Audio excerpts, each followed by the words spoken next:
Hello friends, मैं Kamlesh Kumar Galaxy seated classes में आपका स्वागत है। आज हम चल रहे हैं बीपीएससी के थ्रू जो टीचर की बहाली होने जा रहा है 2023 में, उसका हम प्राचीन भारत वीडियो लेकर के आए हैं। और आज यह प्राचीन भारत का तीसरा टॉपिक है, उसका नाम है सिंधु सभ्यता। उसका नाम क्या है? सिंधु।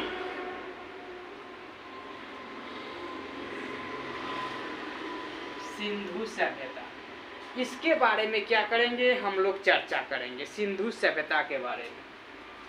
ठीक है, बीपीएससी के थ्रू जो टीचर के बहाली होने जा रहा है उसमें इस टॉपिक से 1 नंबर आपको पूछेगा एग्जाम में। इसको आज हम एकदम फिक्स है, यहाँ से क्वेश्चन रहता है। आप लोग ध्यान से देखेंगे इसको, इस वीडियो को, और अपने दोस्तों के साथ शेयर करेंगे। सबसे पहले हमारे YouTube channel seated Kamlesh sir के नाम से है, उनको सब्सक्राइब कर लीजिए। चैनल को सब्सक्राइब कर लीजिए और बेल आइकन को दबा लीजिए, कहा है कि सारा नोटिफिकेशन आपको मिलता रहेगा। ठीक है, आइए सिंधु सभ्यता के बारे में।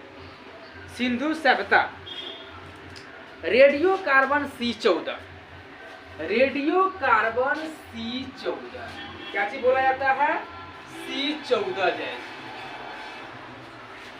रेडियो कार्बन C14 जैसी नवीन विश्लेषण पद्धति के द्वारा सिंधु सभ्यता की सर्वांत तिथि को 2024 2400 ईसा पूर्व से 2400 ईसा पूर्व से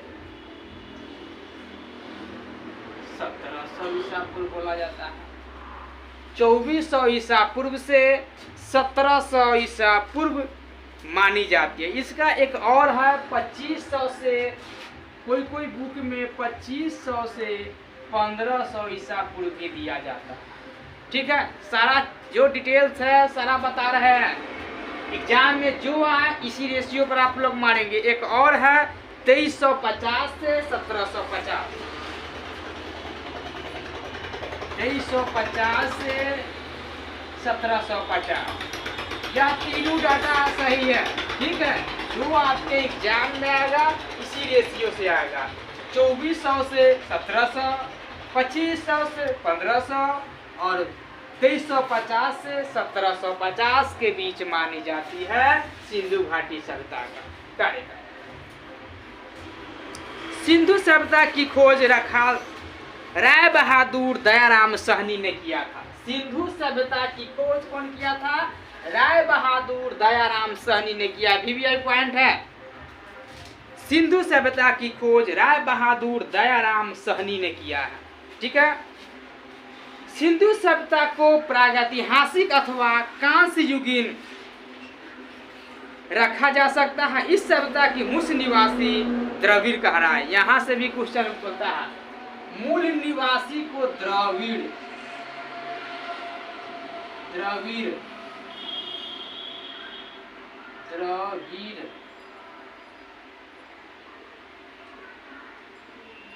ठीक है, द्रविड़ अथवा एक और नाम है इसका द्रविड़।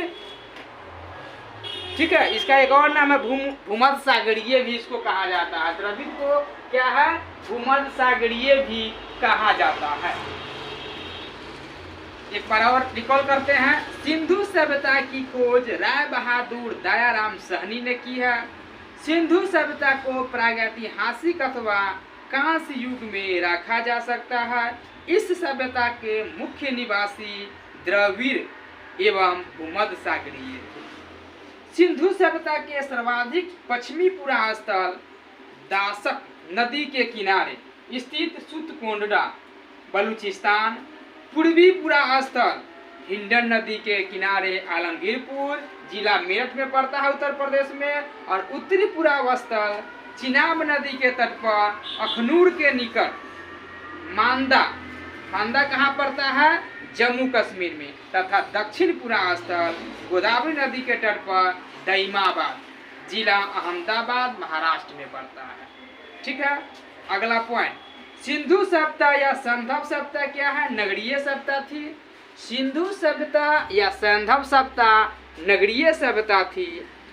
सैंधव सभ्यता से प्राप्त परिपक्व अथवा सैंधव सभ्यता से प्राप्त परिपक्व अवस्था वाले स्थलों में केवल 6 को ही बड़े नगर की संज्ञा दी गई है। वह 6 नगर कौन कौन है? तो मोहनजोदड़ो, हड़प्पा, इस 6 के नाम देख लीजिए क्या क्या है से। 1 नंबर में देखिए मोहनजोदड़ो,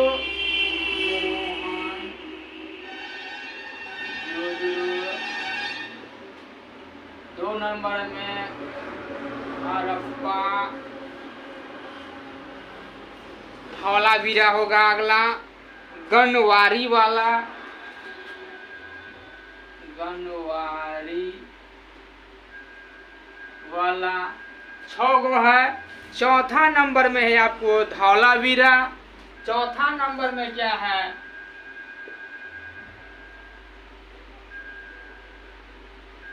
धौलावीरा। और 5वां नंबर में है आपको, उसका नाम है राखी गढ़ी, राखी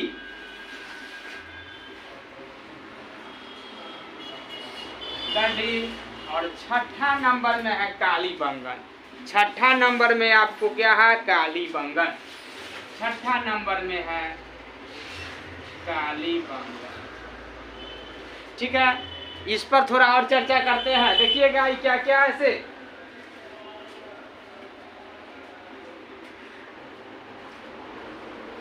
सिंधु सभ्यता या सैंधव सभ्यता नगरीय सभ्यता थी। सैंधव सभ्यता से प्राप्त परिपक्व अवस्था वाले स्थलों में केवल 6 को ही बड़े नगर की संज्ञा दिया गया है। वो 6 को क्या क्या नाम है? तो मोहनजोदड़ो, हड़प्पा, गनवारी वाला, धौलावीरा, राखीगढ़ी एवं कालीबंगन। स्वतंत्रता प्राप्ति पश्चात हड़प्पा संस्कृति के सर्वाधिक स्थल गुजरात में खोजे गए थे। सबसे ज्यादा स्थल कहाँ खोजा गया था? तो गुजरात में।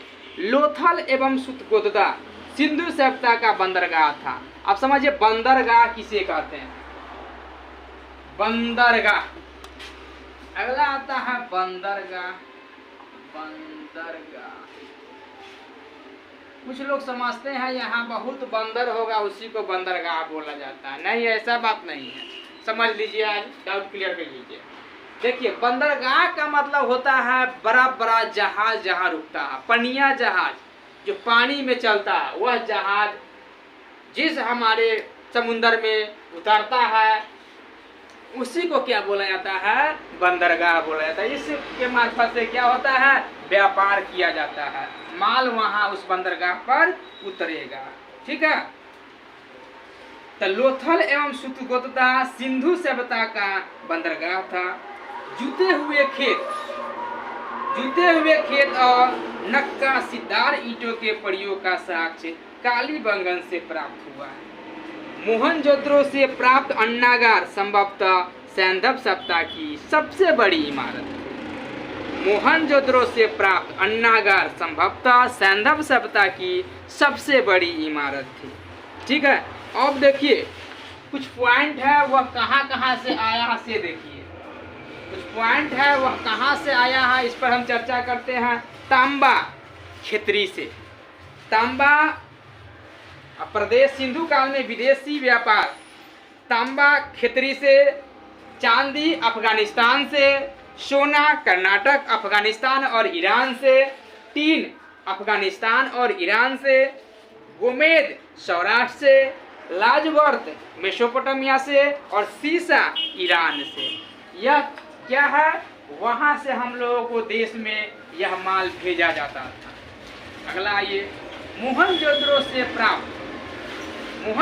से प्राप्त बृहत स्नानागार एक प्रमुख स्मारक है, जिसके मध्य स्थित स्नान कुंड 11.88 मीटर लंबा, 7.01 मीटर चौड़ा एवं 2.43 मीटर गहरा। अग्निकुंड लोथल एवं कालीबंगन से प्राप्त हुए हैं। मोहनजोदड़ो से प्राप्त एक सील पर 3 मुख वाले देवता, जिसको पशुपतिनाथ बोला जाता है, की मूर्ति मिली है मोहनजोदड़ो से। उनके चारों ओर हाथी, गंडा, चीता एवं भैंस विराजमान है। मोहनजोदड़ो से नर्तकी की एक कांस्य मूर्ति मिली है। मोहनजोदड़ो से क्या है, नर्तकी की एक कांस्य मूर्ति मिली है, जिससे यही अनुमान लगाया जाता है कि वह संगीत का प्रेमी रहा होगा। क्या चीज का प्रेमी हो रहा होगा? नर्तकी। नर्तकी जब मिला है तो इसका मतलब हुआ वह नृत्य में निपुण था, मतलब उसको नृत्य पसंद था। ठीक है, अगला पॉइंट आइए। मोहनजोदड़ो से नर्तकी की एक कांस्य मूर्ति मिली है। हड़प्पा की मोहरों पर सबसे अधिक एक श्रृंगी पशु का अंकन मिलता है। मनके बनाने के कारखाना लोथल एवं चहुंदरों से मिले हैं। मनके बनाने के कारखाना। सिंधु सभ्यता की लिपि भाव चित्रात्मक है। सिंधु सभ्यता की लिपि क्या है? भाव चित्रात्मक है। यह लिपि दाईं से बाईं ओर लिखी जाती है। दाईं से बाईं ओर लिखी जाती है यह लिपि। सिंधु सभ्यता की लिपि क्या है? दाईं से, मतलब दायां यहाँ से हो गया ना, तो यहाँ से यहाँ लिखा जाता था ऐसे, जिस तरह से मुस्लिम लिखता है, यहाँ से शुरू करेगा। ठीक है, पहला लाइन और सेकेंड लाइन फिर यहीं से शुरू करेगा, जिस तरह से हम लोग लिखते हैं। लेकिन फर्स्ट लाइन दायां से बायां लिखता है, इसके बाद सारा लाइन मतलब बायां से दायां लिखेगा। फर्स्ट लाइन लिखेगा दाहिना से बायां और बाकी सारा लिखेगा बायां से दायां। क्लियर? अगला पॉइंट पर आइए। सिंधु सभ्यता के लोगों ने नगरों तथा घरों के विन्यास के लिए ग्रिड पद्धति अपनाई। घरों के दरवाजे और खिड़कियां सड़क की ओर न खुलकर पिछवाड़े की ओर खुलते थे। केवल लोथल नगर के घरों के दरवाजे मुख्य सड़क की ओर खुलते थे। सिंधु सभ्यता में मुख्य फसल थी गेहूं और जौ। सेंधावासी मिठास के लिए शहद का प्रयोग करते थे। रंगपुर एवं लोथल से चावल के दाने मिले हैं, जिनसे धान की खेती होने का प्रमाण मिलता है। चावल के प्रथम साक्ष्य लोथल से ही प्राप्त हुए हैं। सुरकोतदा, कालीबंगन एवं लोथल से संधवकालीन घोड़े के अस्थि पंजर मिले हैं। तौल की इकाई संभवतः 16 के अनुपात में थी। सैंधव सभ्यता के लोग यातायात के लिए 2 पहिए एवं 4 पहियों वाली बैलगाड़ी या भैंसा गाड़ी का उपयोग करते थे। मेसोपोटामिया के अभिलेखों में वर्णित मेलुहा शब्द का अभिप्राय होता है सिंधु सभ्यता से ही है। मेलुहा शब्द का अभिप्राय सिंधु सभ्यता से है। संभवतः हड़प्पा संस्कृति का शासक वणिक वर्ग के हाथों में थी। पिग्गट को हड़प्पा एवं मोहनजोदड़ो को एक विस्तृत साम्राज्य की जुड़वा राजधानी बताया गया है। हड़प्पा एवं मोहनजोदड़ो को पिग्गट को। सिंधु सभ्यता के लोग धरती को उर्वरता की देवी मानकर उसकी पूजा करते थे। वृक्ष पूजा एवं शिव पूजा के प्रचलन के साक्ष्य भी सिंधु सभ्यता से मिले हैं। स्वास्तिक चिन्ह संभवतः हड़प्पा सभ्यता की देन है। इस चिन्ह से सूर्योपासना का अनुमान लगाया जाता है। सिंधु घाटी के नगरों में किसी भी मंदिर के अवशेष नहीं मिले। सिंधु सभ्यता में मातृदेवी की उपासना सर्वाधिक प्रचलित थी। पशुओं में कुबर वाला सांड इस सभ्यता के लोगों के लिए विशेष पूजनीय था। कुबर वाला सांड को क्या करता था?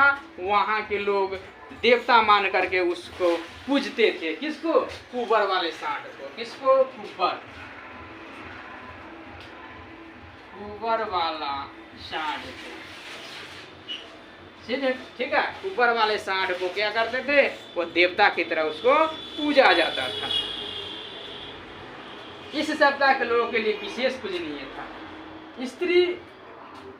स्त्री मृगमक्षिका मिट्टी की मूर्तियां अधिक मिलने से ऐसा अनुमान लगाया जाता है कि सैंधव सभ्यता मातृसत्तात्मक थी। सैंधव सभ्यता क्या थी? मातृसत्तात्मक थी। लेकिन अभी के जो हम लोग सभ्यता है वह पितृसत्तात्मक है। सैंधववासी सूती एवं ऊनी वस्त्रों का प्रयोग करते थे। सूती और ऊनी पहनते थे। मनोरंजन के लिए सेंधावासी मछली पकड़ना, शिकार करना, पशु पक्षियों को आपस में लड़ाना, चौपर और पासा खेलना आदि साधनों का प्रयोग करते हैं। सिंधु सभ्यता के लोग काले रंग से डिजाइन किए हुए लाल मिट्टी के बर्तन बनाते थे। सिंधु घाटी के लोग तलवार से परिचित नहीं थे। ठीक है, सिंधु घाटी के लोग क्या थे? तलवार से परिचित नहीं थे। कालीबंगन एकमात्र हड़प्पा कालीन स्थल था जिसका निचला शहर सामान्य लोगों के लिए रहने हेतु भी किले से घिरा हुआ था। कालीबंगन का अर्थ है काली चूड़ियाँ। यहाँ से पूर्व हड़प्पा स्तरों के खेत जोते जाने के और अग्नि पूजा की प्रथा के प्रमाण मिले हैं। पर्दा प्रथा एवं वेश्यावृत्ति सिंधु सभ्यता से प्रचलित है। मतलब उसी समय से वेश्यावृत्ति फेमस था। मतलब किस सभ्यता से? सिंधु सभ्यता से भी उसी समय से क्या करता था? अभी लोग सब कहता था रेप हो रहा है, ये हो रहा है, लेकिन यह आपको शुरू से आ रहा है। महिलाओं को उपभोग की वस्तु सब समझता था। आज सिंधु सभ्यता में प्रमाण मिल गया है। वेश्यावृत्ति को बढ़ावा दिया जाता था। ये सब भी आपका एक कारण है। ठीक है, अगला है प्रथा एवं वेश्यावृत्ति की सभ्यता में प्रचलित थी और शवों को जलाने एवं गाड़ने दोनों तरह की प्रथाएं वहाँ प्रचलित थी। सबको गाड़ता भी था और जला भी देता था। यह क्या था? दोनों प्रथाएं फेमस था। शवों को जलाने एवं गाड़ने वाली दोनों प्रथाएं प्रचलित थी।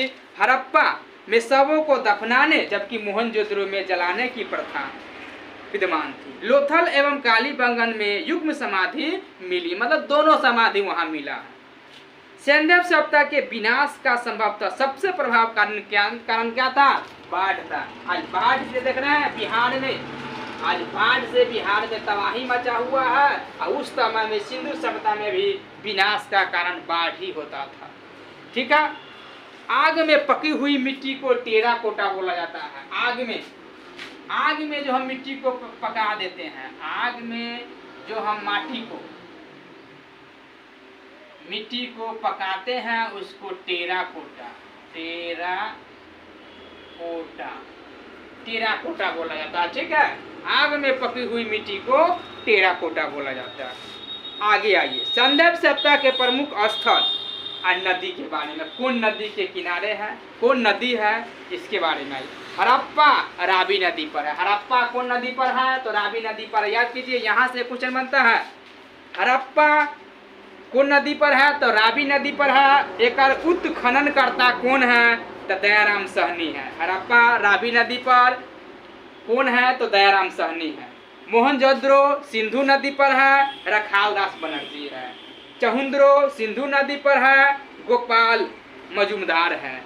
अगला है कालीबंगन घग्गर नदी पर है, बीबी लाल एक अथी है। और कोट दीजी सिंधु नदी पर है, फजल अहमद है। रंगपुर माधव नदी पर है, रंगनाथ राव जड़ है। रोपर सतलज नदी पर है और लोथल भोगवा नदी पर। देखिए हम लोग ये याद किए हैं, लोथ हो जाएगा तब भोगेगा कौन? तो लोथल भोगवा नदी पर। याद करने का तरीका लोथल क्या है? भोगवा नदी पर है।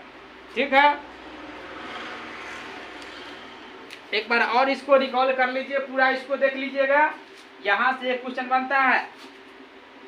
हड़प्पा रावी नदी दयाराम साहनी, मोहनजोदड़ो सिंधु नदी रखालदास बनर्जी, चहुंद्रो सिंधु नदी गोपाल मजुमदार, कालीबंगन घग्गर नदी बीबी लाल, कोट दीजी सिंधु नदी फजल अहमद, रंगपुर मादर नदी रंगनाथ राव, रोपर सतलज नदी यज्ञ दत्त शर्मा, लोथल भोगवा नदी रंगनाथ राव, आलमगीरपुर हिल्डन नदी यक्षदत्त शर्मा, सुत कांगोडेदा दासक हो गया, ऑरेंज स्टाइल हो गया, बनमाली रंगोई हो गया, रविंदर सिंह विशिष्ट हो गया, धौलावीरा रंगोई हो गया।